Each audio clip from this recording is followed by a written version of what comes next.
The stagecoach rattled violently as it hit another rut in the dusty road, jolting Sophia Thompson awake with a start.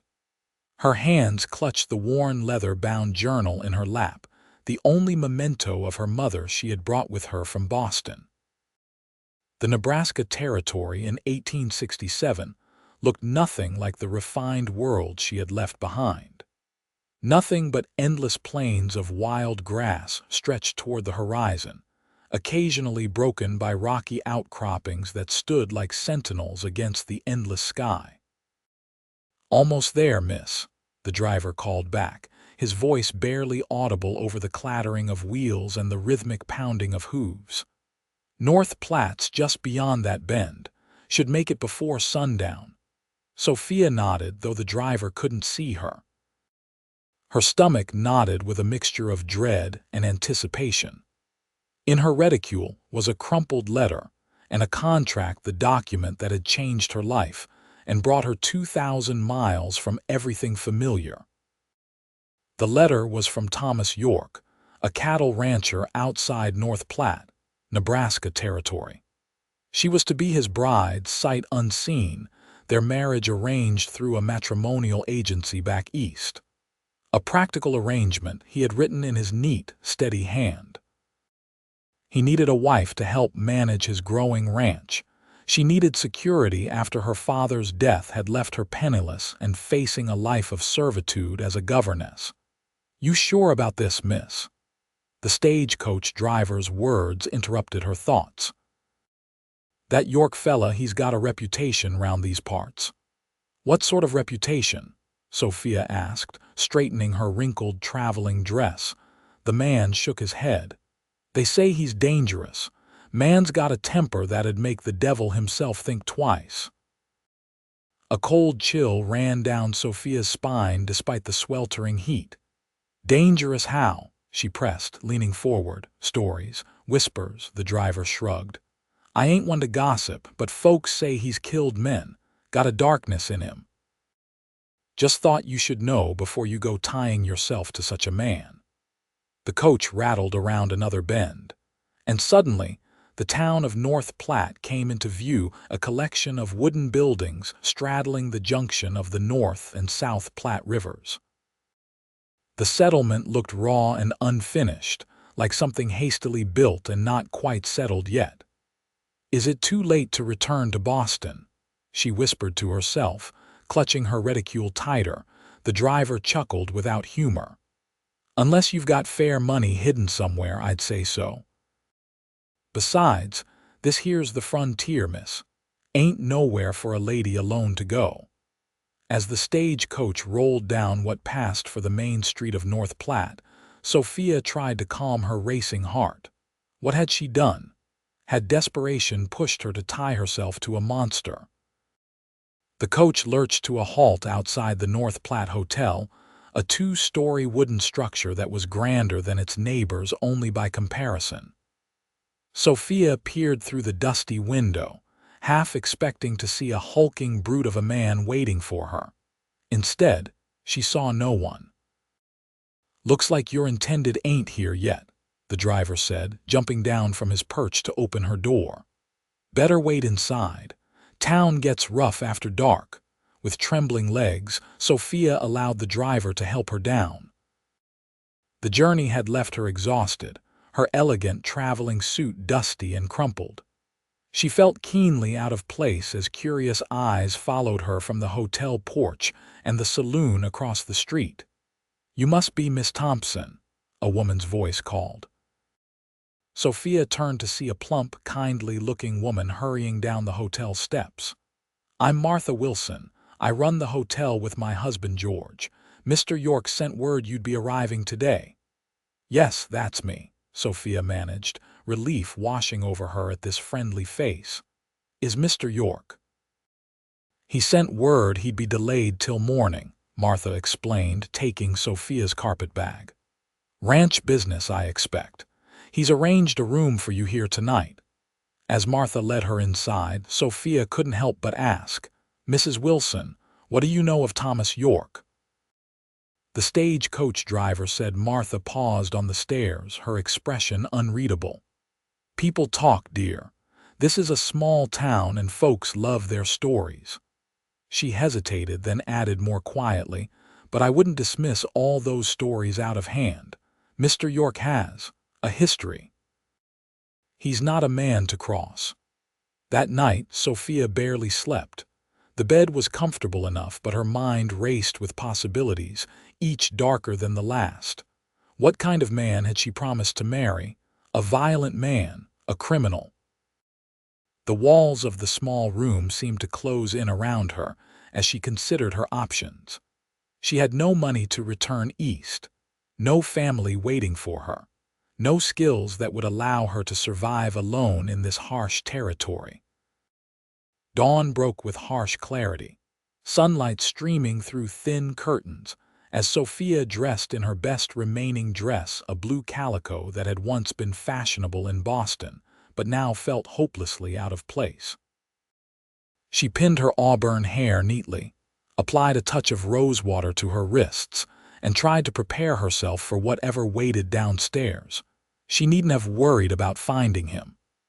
The moment she descended the hotel stairs, she knew exactly who Thomas York was. He stood by the front desk, tall, broad-shouldered, with the lean, hard look of a man who lived by physical strength. His clothes were practical dark trousers, a blue shirt with the sleeves rolled up, revealing tanned forearms, and a black vest. A gun belt hung at his hip. But it was his face that captivated her. Sophia had expected someone older, weathered into harshness by the frontier. Instead, she found herself looking at a man perhaps 30 years old, with sharp cheekbones, a strong jaw darkened by stubble, and the most intense blue eyes she had ever seen. Those eyes locked on hers immediately, studying her with an expression she couldn't read. The room seemed to still as he approached her, his movements fluid and controlled. "Miss Thompson," he said, his voice deep and even. "I'm Thomas York." He extended a hand, then seemed to reconsider the gesture, awkwardly dropping it back to his side. "Mr. York," she replied, finding her voice surprisingly steady. "I appreciate your arrangement for my accommodation last night." Something flickered in those blue eyes, amusement, perhaps. "Least I could do. Journey's long from Boston." Martha Wilson appeared from the hotel kitchen, breaking the tension. "You two have breakfast before heading out. Can't start a proper acquaintance on empty stomachs." Over a meal of biscuits, bacon, and strong coffee, Sophia studied her future husband surreptitiously. His hands were calloused but clean, his movements precise. He ate with the efficiency of a man who viewed food as necessary fuel rather than pleasure. Most striking was his watchfulness, his eyes constantly scanning the room, noting every person who entered, every movement at the windows. "The ranch is about 10 miles out of town," he finally said, breaking a silence that had stretched uncomfortable minutes. "Good land with water rights. Started with 30 head of cattle 5 years ago, up to nearly 400 now. That sounds substantial," Sophia offered, unsure of the proper response. "It's a start," he replied.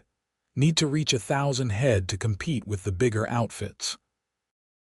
After another silence, Sophia gathered her courage. "Mr. York, I feel I should be direct. The stagecoach driver told me. That is, he suggested you have a reputation for being," she hesitated, searching for a delicate word. "Dangerous," he finished for her, his expression unchanged. He set down his coffee cup with deliberate care. "What else did he say? That you've—" She lowered her voice, "killed men." For a long moment, Thomas York just looked at her, his face unreadable. Then, to her surprise, the corner of his mouth twitched slightly. "Miss Thompson, in this territory, most men who have survived more than a few years have had to defend themselves. I won't lie to you, I have killed men, but only those who were trying to kill me first, or who threatened what's mine." He leaned forward slightly, those blue eyes intensely focused on her face. I can promise you this: I'm only dangerous to those who'd hurt you. To you, I'll be nothing but fair and respectful. That's the bargain we're making here. Protection and security in exchange for your help running the ranch house. Something in his direct gaze made Sophia believe him, despite every warning. I understand, she said softly. York nodded once, apparently satisfied. Wagon's outside when you're ready. Martha packed some food for the journey. The wagon ride to the York ranch was largely silent, save for the occasional comment from Thomas about the landscape or ranching operations. Sophia had 1,000 questions but found herself hesitant to voice them.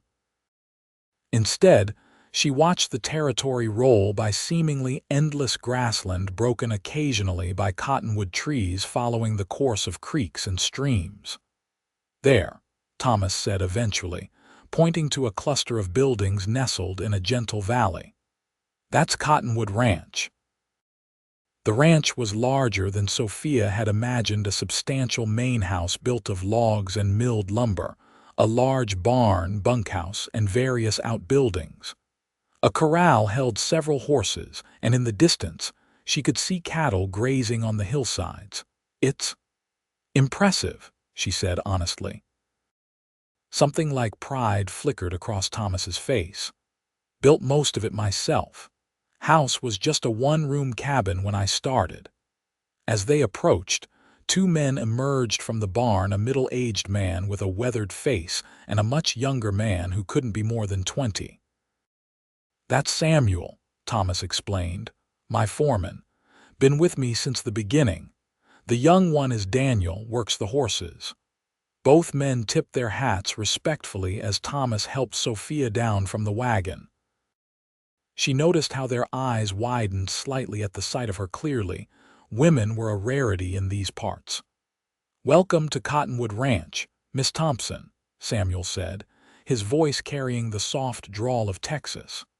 Miss Thompson will be Mrs. York by week's end, Thomas said matter-of-factly. Show her proper respect. Of course, boss, Samuel nodded, a hint of a smile playing at his lips. Daniel, get her trunk to the house. Sophia followed Thomas into what would now be her home. The main room was larger than she expected, with a stone fireplace dominating one wall. Simple but sturdy furniture filled the space: a pine table with chairs, a sofa covered in what looked like deerskin, several bookshelves surprisingly well stocked. Everything was clean if somewhat sparse. Kitchen's through there, Thomas indicated.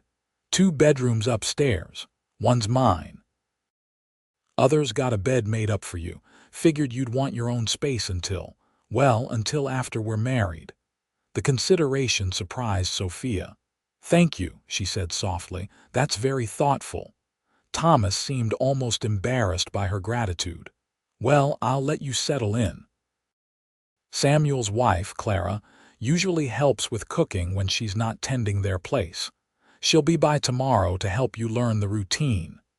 After he left, Sophia stood in the center of the room, taking deep breaths.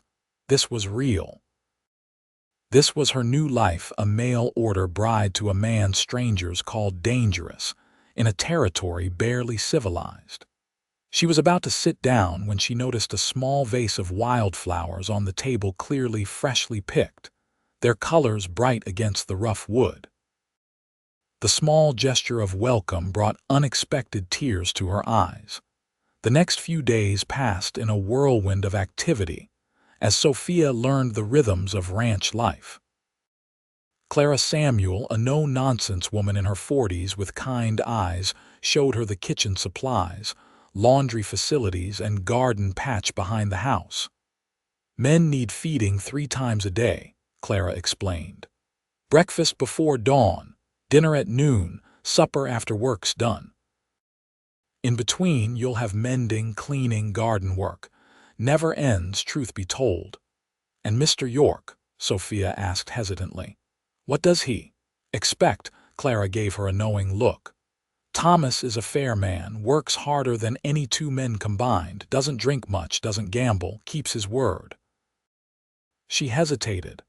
But he's got shadows in him, make no mistake. Lost his family young, fought in the war, came west with nothing but nightmares and determination.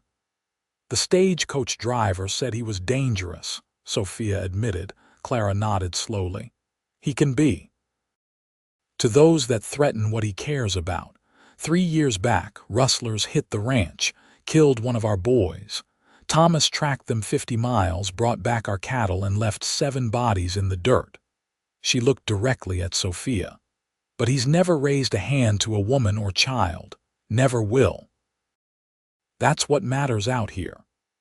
Sophia considered this as she worked alongside Clara, learning to manage the heavy cast iron stove, to make bread that would feed hungry ranch hands, to preserve the garden's bounty for the harsh winter months ahead. Thomas himself remained something of a mystery. He rose before dawn and often returned after dark, taking his meals quickly before returning to work. He was unfailingly polite but reserved, answering her questions directly but never elaborating, never revealing much of himself. On the 4th day, the local minister, a circuit rider who served several communities, arrived at the ranch. Sophia found herself standing beside Thomas in the main room of the house, speaking vows before a handful of witnesses, Samuel and Clara, Daniel, and 2 other ranch hands whose names she was still learning. The ceremony was brief and practical, devoid of the romantic trappings she had once dreamed of as a girl. Thomas's hand was warm and steady as he placed a simple gold band on her finger where he had obtained it in this remote place. She couldn't imagine. "I, Thomas, take you, Sophia, as my lawful wife," he said, his deep voice carrying easily in the quiet room. His eyes never left hers as he spoke the traditional words, and for the first time, Sophia thought she glimpsed something vulnerable behind his carefully maintained composure. When it was done, Clara produced a small cake she had baked for the occasion, and Samuel brought out a bottle of whiskey for a toast. Thomas accepted a small glass but barely sipped it, his eyes constantly moving to the windows, to the door, watchful even in this moment of celebration. As the small group of well-wishers departed, leaving them alone for the first time as husband and wife, an awkward silence fell between them. "I'll take my things to your room," Sophia finally said, her heart pounding. Thomas cleared his throat. "About that, I thought. That is, I assumed you might want time to adjust before we—" He looked distinctly uncomfortable, relief and confusion warred within Sophia. "But we're married now." "We are," he agreed, "and I'll honor those vows, but there's no rush for everything that entails. You barely know me." "I barely know you." He ran a hand through his dark hair. "Maybe that's not how it's done back east, but out here, I figure we have time to do this right." Sophia stared at him, this contradiction of a man reportedly dangerous, clearly powerful, yet standing before her with an expression of such earnest consideration that she felt something in her chest tighten. "Thank you," she whispered, "for understanding." He nodded once, that same short, decisive movement she was coming to recognize. "I'll be in the north pasture till dark. Got fences that need mending." After he left, Sophia sank into a chair, emotions swirling. She was married now, Mrs. Thomas York, yet still virtually a stranger to her own husband. The gold band felt heavy and unfamiliar on her finger. Life settled into a rhythm over the following weeks. Sophia rose early to prepare breakfast for the ranch hands, spent her days managing the house, garden, and endless laundry, and prepared the evening meals. She discovered unexpected satisfaction in the work, different from the ornamental skills she had been taught in Boston, but purposeful and necessary.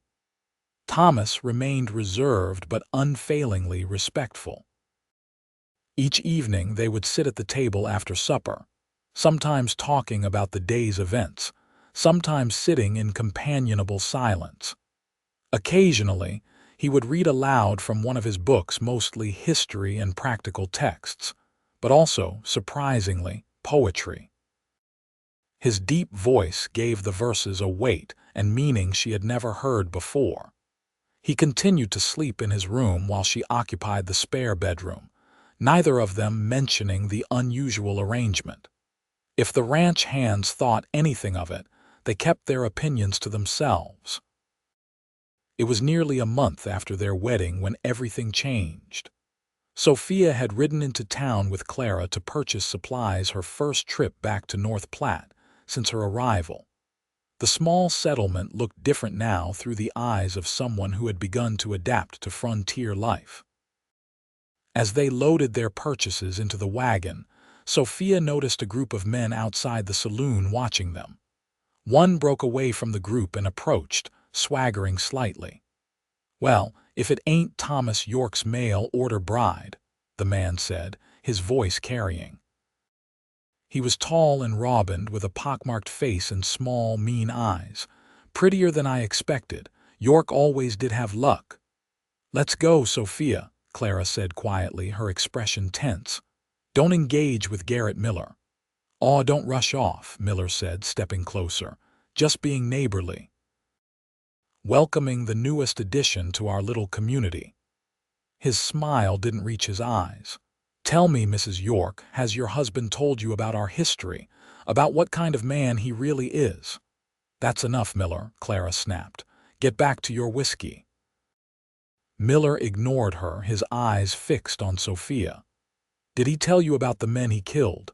Not just rustlers, not just in self-defense. Did he tell you about my brother?"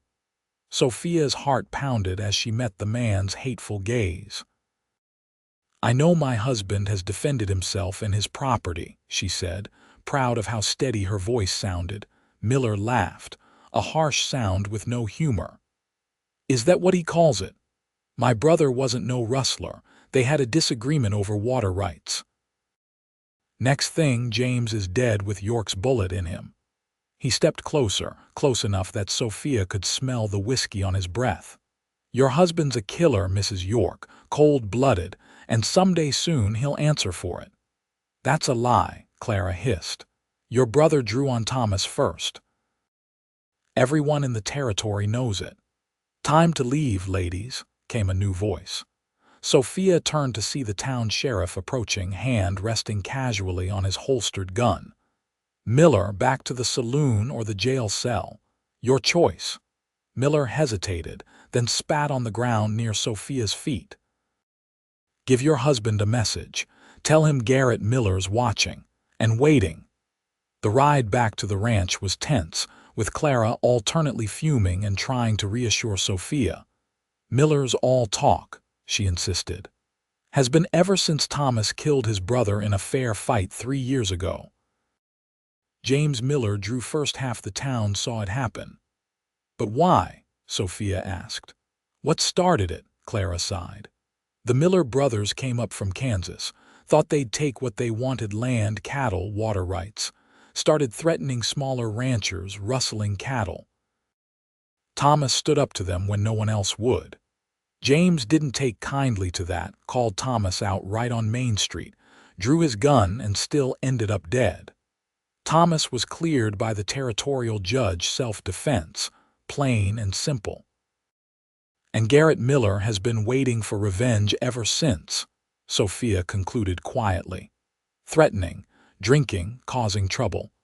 But he's all bluster," Clara said firmly. "He knows Thomas would put him in the ground same as his brother if he tried anything direct." By the time they returned to the ranch, Sophia had composed herself, determined not to worry Thomas with the encounter. But one look at his face when she entered the house told her that news traveled fast in the territory. "Daniel was in town," he said without preamble. "Told me about Miller." "It was nothing," Sophia tried to reassure him. "Just ugly words." Thomas's expression darkened. "Miller threatened you, used you to threaten me." "He's drunk and bitter," Sophia said, surprised to find herself defending a man she'd just met. "Clara says he's been all talk for years." "Until now," Thomas said grimly. Until he found a new way to get at me. He paced the room, tension radiating from him. I should have killed him along with his brother, knew he'd be trouble. Sophia felt a chill at his words so matter-of-fact about taking a life. Was this the dangerous man she had been warned about? That's not the answer, she said firmly. Violence would only prove the things he said about you. Thomas stopped pacing and looked at her, really looked at her, for what felt like the first time. What did he say about me? Sophia hesitated. That you're a killer, that his brother's death wasn't self-defense. And you believe him. His voice was quiet now, controlled, but with something dangerous underneath. I don't know what to believe, she admitted. I barely know you, Thomas. He flinched slightly at her words as if she had struck him. For a long moment he said nothing, then he moved to the fireplace, resting one arm on the mantel, staring into the flames. My parents had a small farm in Kentucky, he said finally, his voice low. Nothing special, but it was ours. When I was 12, 3 men came, wanted our horses, our food stores. My father refused. He paused. They shot him, then my mother when she tried to help him. I was hiding in the cellar, heard everything. Sophia felt her chest tighten. Thomas. I joined the Union Army at 16, lied about my age, he continued as if he hadn't heard her. Fought 4 years, saw things, did things no man should have to. He turned to face her, his blue eyes haunted. Came west after the war to start fresh. But the same men who killed my family, not the same individuals, but the same kind, they're everywhere. Men who take what isn't theirs, who hurt others because they can. He took a deep breath. So yes, I've killed men. James Miller drew on me first, but I won't pretend I wasn't ready for him. Won't pretend I hesitated. In this territory, hesitation gets you buried. Sophia crossed the room slowly until she stood before him. I'm sorry about your family, she said softly. No child should experience such loss. Something in his expression shifted, a vulnerability breaking through his usual reserve. I built this ranch from nothing. Everything I have, I built with my own hands, and I will protect it and now you with my last breath if necessary. Without thinking, Sophia reached up and touched his face, feeling the rough stubble against her palm. I believe you, she whispered. Thomas went still beneath her touch, his eyes searching hers. Then slowly, he covered her hand with his own, turning his face slightly to press his lips against her palm in a gesture so tender it made her breath catch. I don't want you afraid of me, Sophia, he said, his voice rough with emotion. Never you. I'm not, she realized she meant it. Whatever Thomas York was capable of, she knew with sudden certainty that he would never harm her. That night, for the first time, she moved her things to his bedroom, their bedroom. As she slipped beneath the covers beside him, both of them awkward with new intimacy, Thomas reached for her hand in the darkness. I never expected this, he confessed quietly. When I sent for a bride, I thought it would be a practical arrangement, companionship, help with the ranch. I never thought. What? She prompted when he fell silent. I never thought I'd care this much, this quickly. Sophia's heart raced at his words. I never thought I'd find myself here in Nebraska Territory, married to a rancher I barely knew. She squeezed his hand. But I'm glad I am. In the darkness, Thomas drew her closer, and Sophia went willingly into his arms. His kiss was tentative at first, then deeper as she responded. That night, they truly became husband and wife, discovering each other with gentle exploration and growing passion. Afterward, as Thomas slept beside her, his arm draped protectively across her waist, Sophia stared up at the rough-hewn ceiling beams. This complicated, dangerous, honorable man was now her husband in truth. The realization filled her with both wonder and trepidation. The following weeks brought a new closeness between them. Thomas began including Sophia in discussions about the ranch, explaining cattle breeding, showing her maps of their grazing lands, teaching her about the business side of ranching. She absorbed it all eagerly, surprising both of them with her quick understanding and practical suggestions. In the evenings, they would sit together by the fire, sometimes reading, sometimes talking about their past, Sophia's sheltered life in Boston, Thomas's experiences during the war, their hopes for the future. At night, they found increasing comfort and passion in each other's arms, their initial awkwardness giving way to deep intimacy. Thomas still maintained his vigilant nature, but Sophia began to see beyond it to the man beneath, intelligent, sometimes surprisingly funny, fiercely loyal to those in his care, and increasingly tender with her. Autumn arrived, bringing cooler temperatures and preparation for winter. The ranch became a hive of activity as hay was stored. Cattle were moved to protected pastures, and the house was weatherproofed against coming storms. It was during this busy time that Sophia first realized she was with child. The subtle changes in her body, the morning sickness she tried to hide, the tenderness in her breasts all confirmed what she had begun to suspect.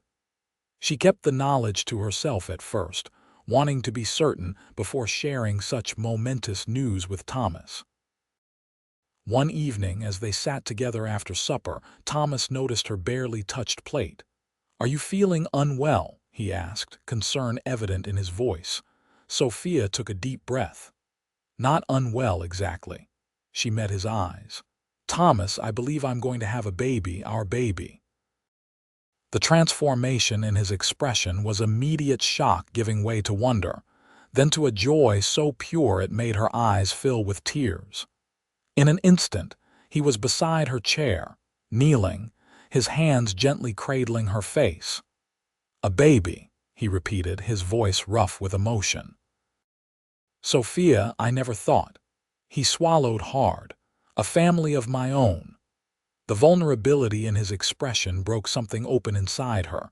This was the man she had married, not the dangerous gunfighter of reputation, but this man, capable of such deep feeling. "Are you happy?" she whispered.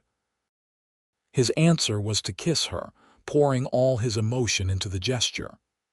"Happier than I ever thought possible," he said when they finally broke apart. "We'll need to prepare. The doctor in town, he's good, delivered Clara's youngest. And the house we should expand, add another bedroom." And Sophia laughed, placing a finger against his lips. "We have time. The baby won't arrive until spring." Thomas placed his hand gently on her still flat stomach, his expression one of awe. "Our child," he whispered. "Something good, something pure." That night, he held her with a new gentleness, as if she had suddenly become precious beyond measure. As she drifted toward sleep in his arms, Sophia felt truly at peace for the first time since arriving in Nebraska. Their happiness, however, was soon shadowed. 3 days after Sophia shared her news, Samuel rode in at a gallop, his expression grim. "Cattle missing from the north pasture," he reported. "At least 30 head, found tracks heading east toward Miller's place." Thomas's expression hardened instantly. "Get Daniel and the men." "We ride in 30 minutes. "Thomas, wait," Sophia said, fear clutching at her heart. "You don't know it was Miller." "Who else would be so bold?" Thomas countered, already strapping on his gun belt. "This is what he's been waiting for, a chance to strike." "Then inform the sheriff," she pleaded.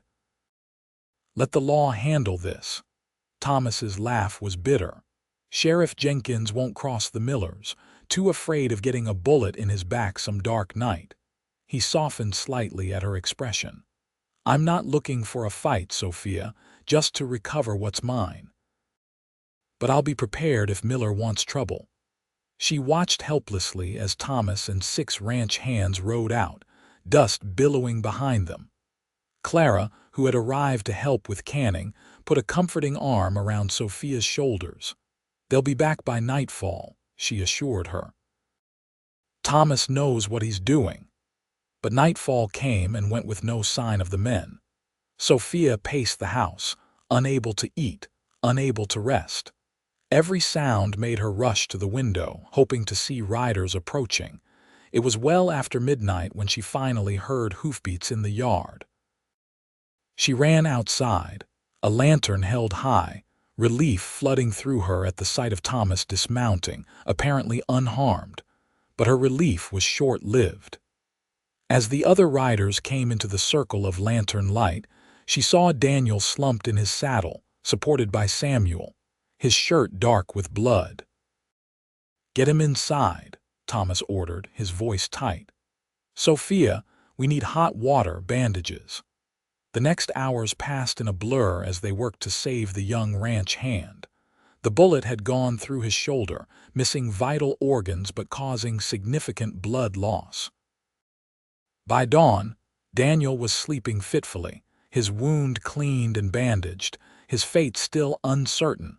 Thomas stood on the porch as the sun rose, his expression remote and cold in a way Sophia hadn't seen before.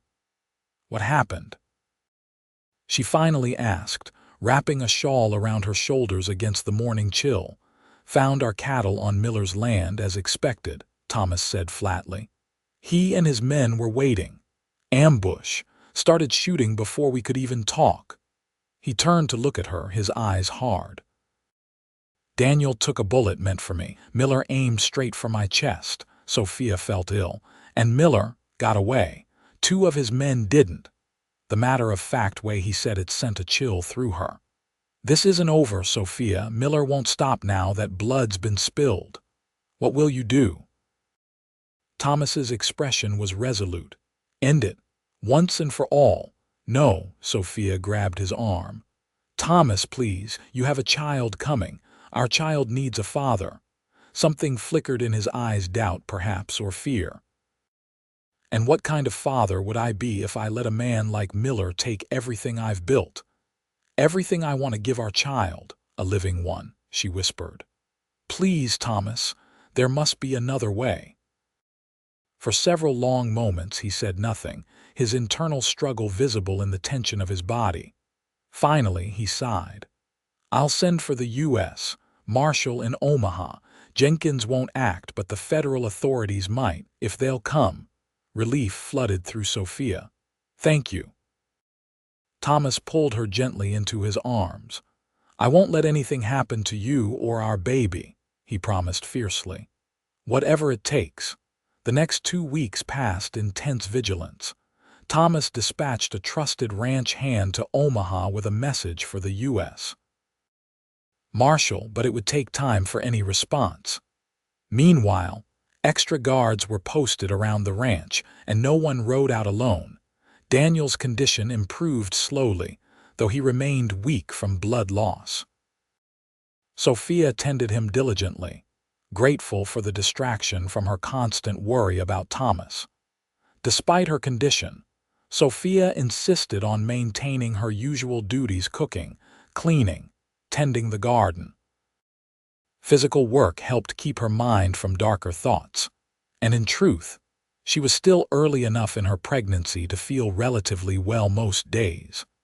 It was during one such ordinary afternoon, as she hung laundry behind the house, that she heard an unfamiliar horse approach. Setting down her basket, she peered around the corner of the house, expecting to see one of the ranch hands. Instead, she found herself face to face with Garrett Miller. He sat on his horse at the edge of the yard, rifle resting casually across his saddle. His pockmarked face split in a smile that didn't reach his eyes. "Mrs. York," he called. "Just the lady I was hoping to see." Sophia's blood ran cold. Thomas and most of the men were checking the western pasture. Only old Pete, who helped in the barn, was nearby, and he was partially deaf. "Mr. Miller," she acknowledged, fighting to keep her voice steady. "My husband isn't here." "I know," Miller said, dismounting smoothly. "Watched him ride out this morning with his men. Been watching this place for days, learning your routines." He stepped closer, still holding his rifle. You shouldn't be out here alone in your condition, Mrs. York. Not safe.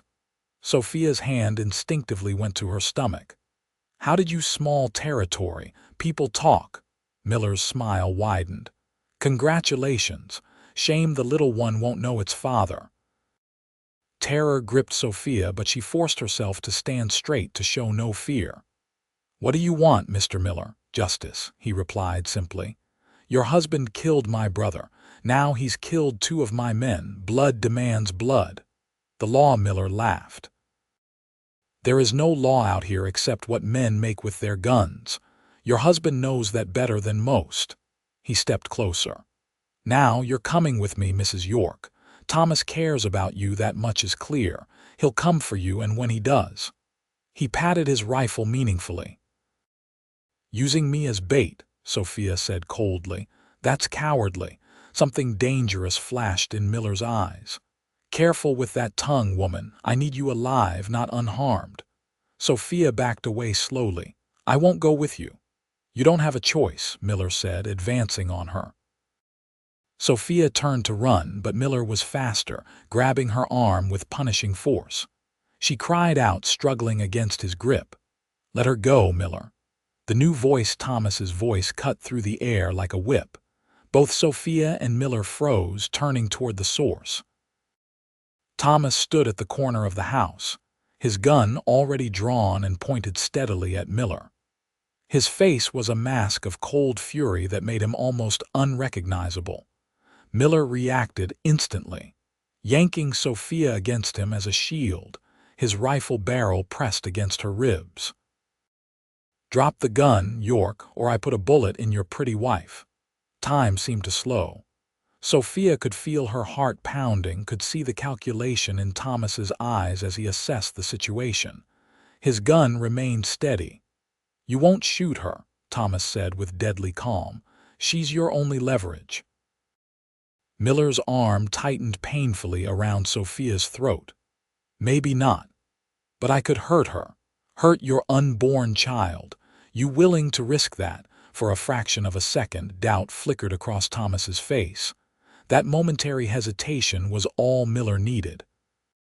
He fired his rifle one-handed, the bullet grazing Thomas's arm, causing him to stagger. What happened next unfolded with nightmarish clarity. As Miller adjusted his aim for a killing shot, Sophia drove her elbow back into his stomach with all her strength. His grip loosened just enough for her to twist away. Thomas, despite his wounded arm, fired with unerring accuracy. The bullet hit Miller squarely in the chest. He looked almost surprised as he fell, his rifle clattering uselessly to the ground beside him. Sophia stood frozen, watching as the life drained from Garrett Miller's eyes. Then Thomas was there, pulling her into his arms, his body shaking with reaction. Are you hurt? He demanded, his hands moving over her, checking for injuries. The baby. We're fine, she managed, her voice thin with shock. Your arm just a graze. His attention was fully on her, his eyes wild with fear and relief. I almost lost you if I'd been a minute later. Sophia clung to him, the reality of what had just happened washing over her. You saved us. Thomas held her tightly, burying his face in her hair. When I saw him with his hands on you, I've never been so frightened in my life. Around them, ranch hands appeared, drawn by the gunshot. Samuel took charge immediately, directing men to move Miller's body, to fetch the doctor from town for Thomas's wound, to secure the perimeter in case Miller hadn't come alone. Through it all, Thomas refused to release Sophia, keeping her tucked against his side even as the doctor cleaned and bandaged his arm later that evening. Miller was alone, Samuel reported after returning from scouting the surrounding area. Seems he decided to act on his own rather than risk more of his men. It's over then, Sophia said quietly. Thomas nodded, his expression somber. For now. That night, as they lay together in bed, Thomas finally gave voice to the thoughts that had been haunting him. I was wrong, Sophia. I should have taken you and left this place the moment I knew you were carrying our child. Pride kept me here, pride and stubbornness." "This is our home," Sophia countered gently. "Everything you've built, everything we're building together, it's worth defending." Thomas propped himself up on his elbow, looking down at her in the dim light. "Nothing is worth risking you, or our child." He placed his hand gently on her stomach. "When I saw Miller holding you, I realized something. All these years, I've been fighting to protect things: land, cattle, property. But none of it matters without you." Tears filled Sophia's eyes at the raw honesty in his voice. "What are you saying?" "I'm saying I love you, Sophia York," he said simply. "Not because you're my wife or the mother of my child, but because you've shown me there's more to life than survival. Because you make me want to be more than the dangerous man everyone fears." Sophia reached up to touch his face, tracing the strong lines of his jaw with gentle fingers. "I love you too, Thomas, not despite who you are, but because of it. Your strength, your determination, your capacity for tenderness beneath it all." Their kiss was gentle at first, then deepened with shared emotion. That night, they made love with a new awareness of how precious and fragile life could be, how quickly everything could change. The winter of 1867-1868 passed more peacefully than either of them had dared hope. With Garrett Miller dead, the threat to the ranch diminished considerably. The U.S. Marshal finally arrived in December, investigated the circumstances of Miller's death, and ruled it justified self-defense. Thomas focused his considerable energy on expanding the ranch house, adding 2 new rooms, a nursery for their coming child, and a proper office where Sophia could help him manage the ranch accounts, a task for which she showed remarkable aptitude. As Sophia's pregnancy progressed, Thomas became increasingly protective, insisting she rest more, bringing her wildflowers from his rides, reading to her in the evenings. The tenderness he showed her surprised even the ranch hands, who had only ever known their boss as a hard, reserved man. Spring arrived with its promise of renewal, turning the prairie green and filling the air with birdsong. Sophia's time drew near, bringing both anticipation and anxiety. "What if something goes wrong?" Thomas asked one night, his hand resting protectively on her swollen belly. "The nearest doctor is hours away. Clara has delivered dozens of babies," Sophia reminded him. "And Mrs. Wilson from town has agreed to come stay with us. Between them, I'll be well cared for." But when her labor began on a warm May morning, nothing went as planned. The baby was positioned wrong, the labor progressing too slowly. Hours turned into a day, then more. Thomas paced outside their bedroom, driven nearly mad by Sophia's cries and his own helplessness. "We need the doctor," Clara finally said, emerging from the bedroom with a grim expression. "The baby won't turn and Sophia's weakening." Thomas didn't hesitate. "Samuel, fastest horse we have. Ride for North Platte, bring Dr. Morrison, whatever it takes." As Samuel galloped away, Thomas entered the bedroom, his heart clenching at the sight of Sophia, pale, exhausted, her auburn hair dark with sweat against the pillow. "Thomas," she whispered, reaching for him with a trembling hand. He took it, pressing it to his lips. "Samuel's gone for the doctor." "Just hold on, love. If I don't," she began. "Don't," he cut her off fiercely. "Don't even think it. You're the strongest person I know, Sophia York. You'll get through this, both of you will."